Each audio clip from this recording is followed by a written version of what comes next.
Welcome back to uh, eighth week of our lecture, and today we want to I want to remind us about where we were as of last week. So far, we have been talking about the element of religion, and we have seen so many kind of elements that demands us to have a cooperation with with our own society. We talk about different kinds of element which I want to remind us about. The first element of religion that we talk about is and God and falls in the public square, and then also we talk about the the sacred symbols redefining what is reality. And then the third one we dealt with is about um, the sacred connection from the past, present, and the future. I explained a little bit more clearer to us to know that without the past, we can have a present, and without the present, we can have the future.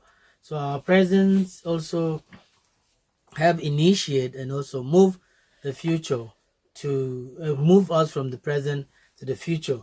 And the last one we talked about was the community worship and acting together. Now, for religion, we agree that meeting together is important, and in every religion, we have purpose of meeting together is to glorify our God that we are worshiping, or the gods of this earth.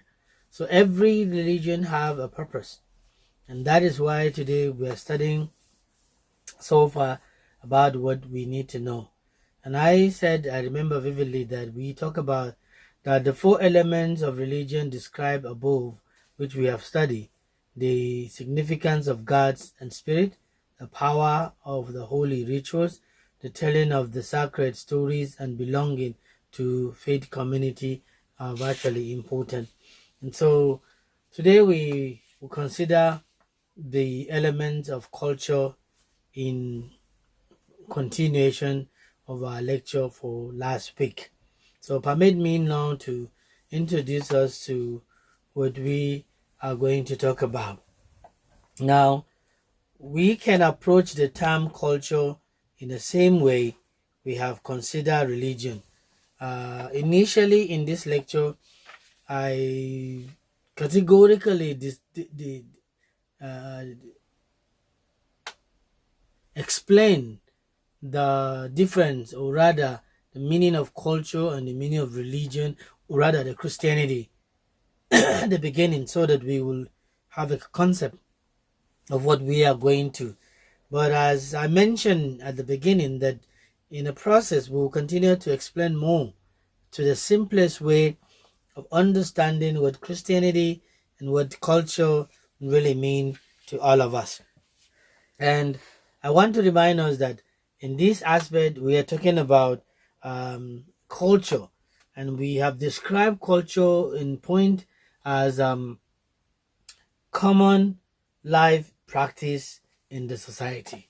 So this is the simplest meaning and understanding about culture that we are talking about.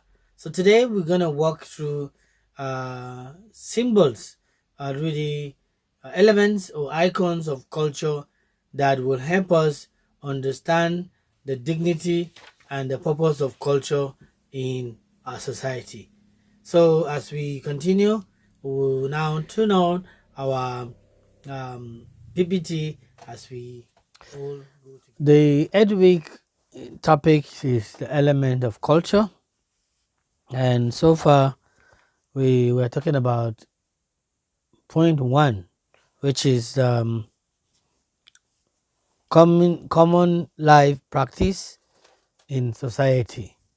So culture, it has to be all about the community, the society, the people, and all that is involved in it. And we says the common life of the people in the society that are being exercises, practice is that is number one. The first element of culture has to do with common or shared life. While media reporting seems to constantly prioritize stories of war, conflicts, and controversy, it is equally the case that local, national, and international society requires a reasonable or remarkable degree of cooperation in what they do. How do we live together? I remember in the last lecture I stopped at those words, how do we live together? If really we are one community, how do we live together is a vital question that I really want each one of us to take note of, and also be able to practice and be able to write something about uh, that. And I know in the last paper or last lecture, I demanded a request of writing something about how we can live together without a problem in a society. Is it possible? Is it not possible? Whatever it is in life, we have a uh, thing, common thing in life that we can utilize together. But without that, we might have a problem. So, how do we live together without offending anyone else? That was the last question that I asked you in your tax. So today, in our rather eighth lecture, I will love to ask you a similar question, but with a different perspective in life. So, as we continue, we say common bounds can sometimes be forced, sometimes be forced, be forged, forged through family ties. As the saying goes, you can choose your friend, but you are stuck with your relatives. So you have friends, okay, but still you cannot live without your relative. So it means the cultural connection in within you and your family is very strong. And because it's strong, you cannot live without such an important people in your life. Now, economic interest, what matters most in our color or your money or security concerns, the enemy of my enemy is my friend. Yet there are other bounds that has bound you to someone. When you're married to a wife, the family of your wife is your own relatives, is your family as well. So even if their culture is different, let me compare between a Nigerian kind of culture where we have so many cultures. An Igbo man marrying a Yoruba man, there's totally different culture. A Hausa man marrying a Fulan, Yoruba man or Igbo man is a totally different culture. So apart from that, when relationship join people, they are bound to have similar things that are forged at the social level as people of differences finds ways to live together in the same space by forging common beliefs, habits, and values. It is from this practice of common life that culture often emerges. So, if we have no common understanding, we have no common practices, and we never value things in a similar way, we don't have a connection in our attitudes, habits, and belief and practice, then the issue of cultural standing becomes difficult and problems. So we need to see with that and be able to understand how it goes by. Sport provides good example of culture as common life. Yes.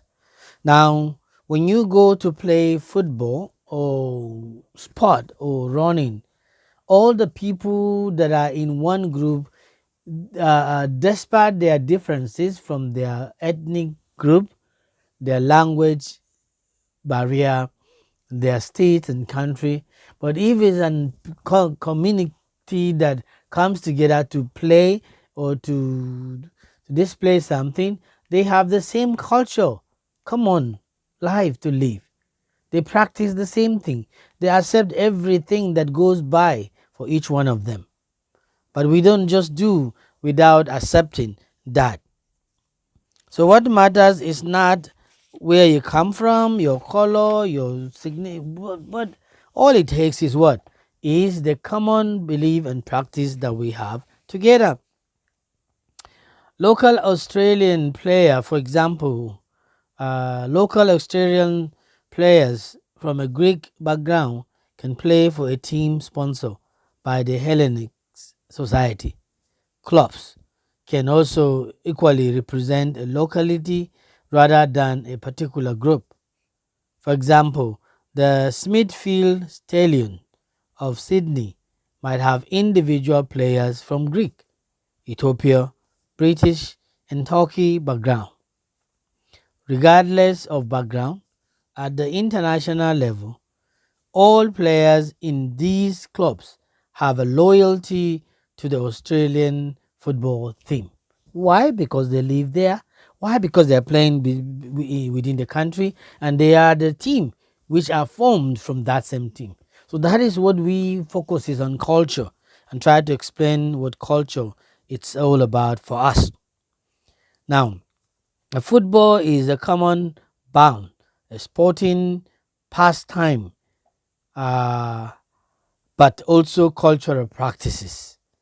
Okay, think about the way entire nation can be said to embody the activities of its national sporting heroes and supporters from different countries will identify their team as playing in a certain styles, even if these are stereotypes and not entirely accurate, they still stand together. Do all Eastern Europeans team plays with structure and discipline? Do all South America sites uses flamboyance and spontaneity? The larger point for both individual and nation is the tangible power of a sporting pastime to generate common bonds from the local to the international position.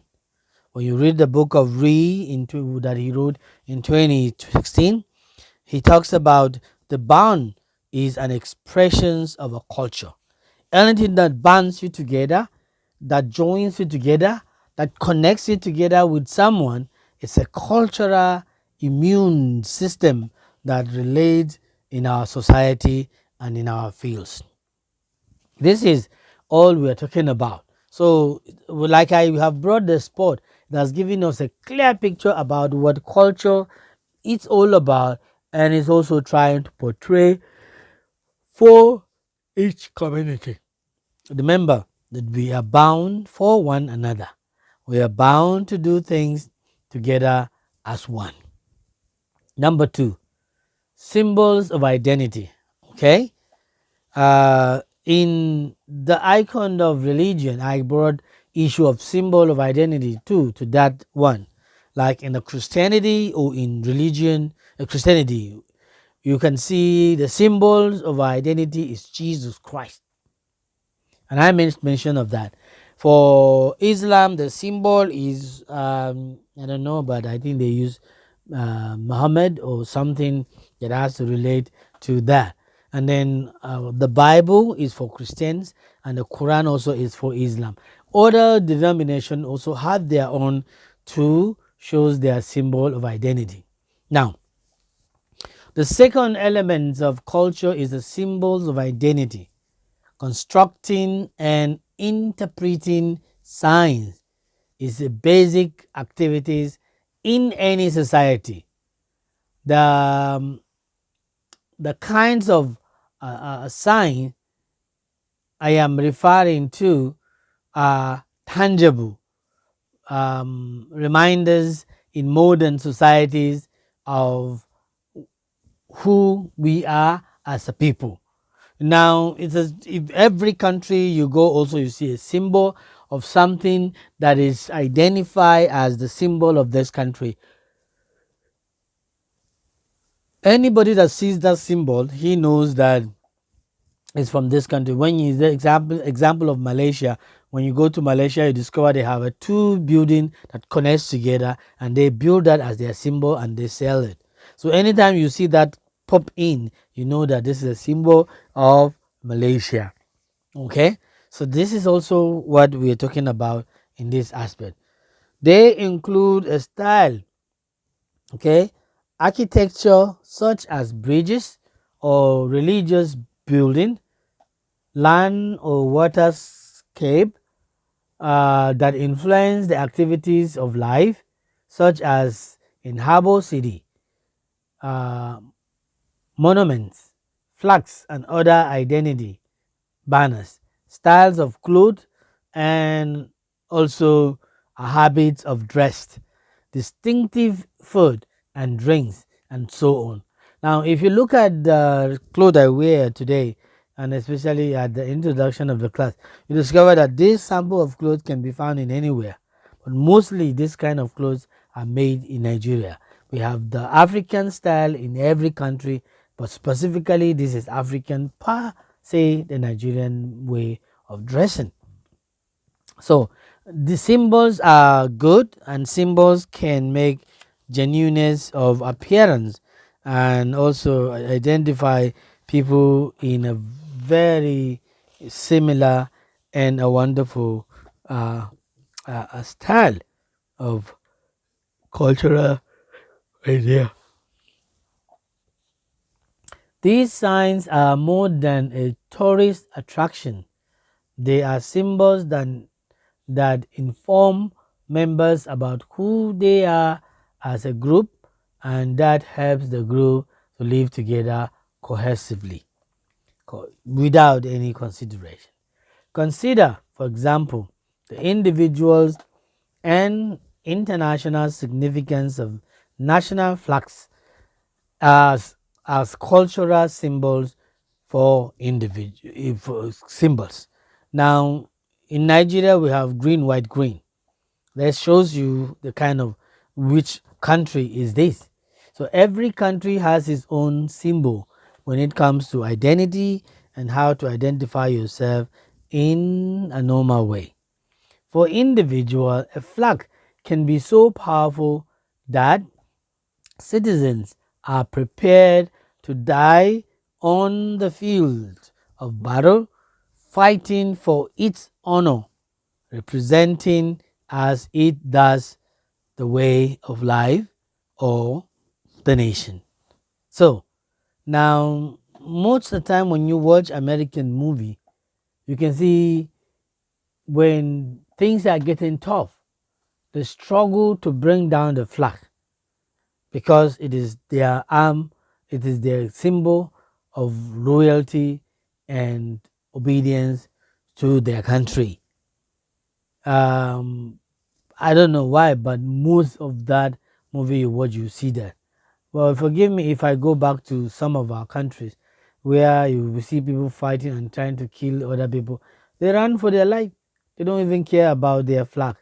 But certain people honor those flags as a symbol of honor and possession of their country.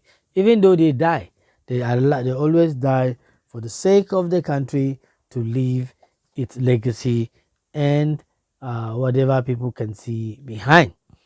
Now, before we take the third point, sorry, forgive me when if I go back a little bit. Now, the Star Spangles banner as the anthem of the United States of America, describe the power of the national flag to inspire individuals and nations devoted a devotion. Written by Francis Scott Key in 1814, after he spotted the symbol of America still flying following a night of fair British spot phase British bombardment. Scott moving aid or ode for freedom include the famous word, "Oh say, does that star-spangled banner your wave? Oh, the land of the free and the home of the brave." The answer for Key was yes. The flag symbolizing defense, okay, defiance, and the promise of victory. So I have made that a little clearer to us, especially for America. This is of defense and also a sign of a promise of victory. Even though they are dying, but they are victorious is that to save the flag of America. How many countries can do that for their country? It depends on the culture and the calling of individual and people. Equally, persecuted communities within the country might see a national or regional flag as a symbol of oppression rather than the freedom, symbolizing a dominant way of life that includes or excludes them. In all regions of war, nationalist group lights for autonomy or independence form a country or countries that surround them, and do so under alternative flags that represent their own cultural identity. The flag of the Canadian province of Quebec, for example, employs religious and cultural symbol reflecting its origins as a French colony in the New World. Quebec nationalists campaigning for independence from Canada have employed the flag in promotions of French language, cultural preservations, and the Quebec causes identity. So, national separatist group worldwide are similar, inspired by symbols of culture they are trying to preserve. Now, how many people could still preserve their country in this manner? Number 3, the story of our place in the world. It's so unique and also important. The third element of culture is the power of story, like the cultural use of symbols. Societies need to tell story, okay? Story to be of our place in the world. Now, history try to show us what we need to know that can get us towards the reality of the story of the past, connecting us to the present and taking us to the future. What happened in the past should encourage what is in the present and educate the present to be able to move positively to the future. And if I may ask you this question, what is your future all about? If your past has no base and has no foundation, has no key point that could lead each one of us to remaining vibrant and committed to the plans of the will of God.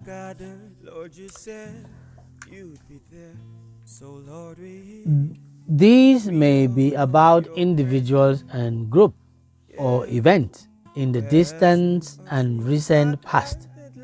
To tell of tales of victory and defeat involves enemies and friends and so on.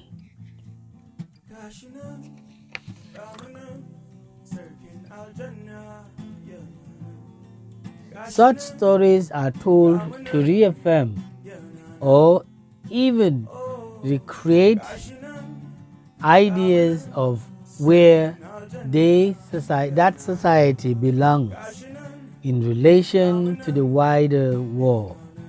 As such stories are performance designed to influence what we understand to be real. What we understand to be real in life also indicates and tells what life is all about.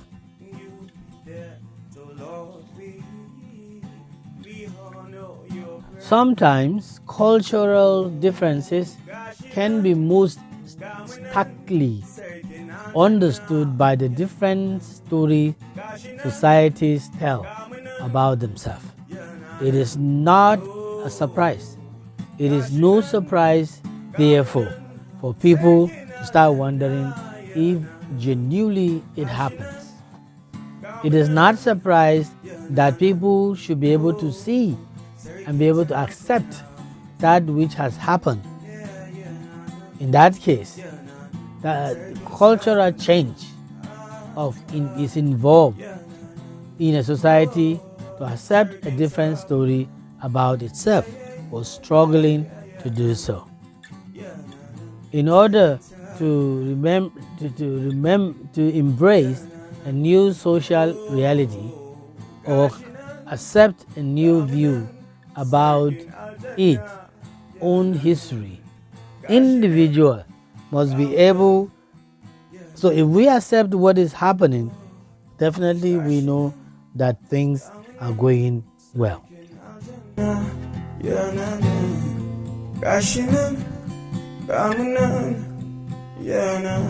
Thank you, God, for your presence.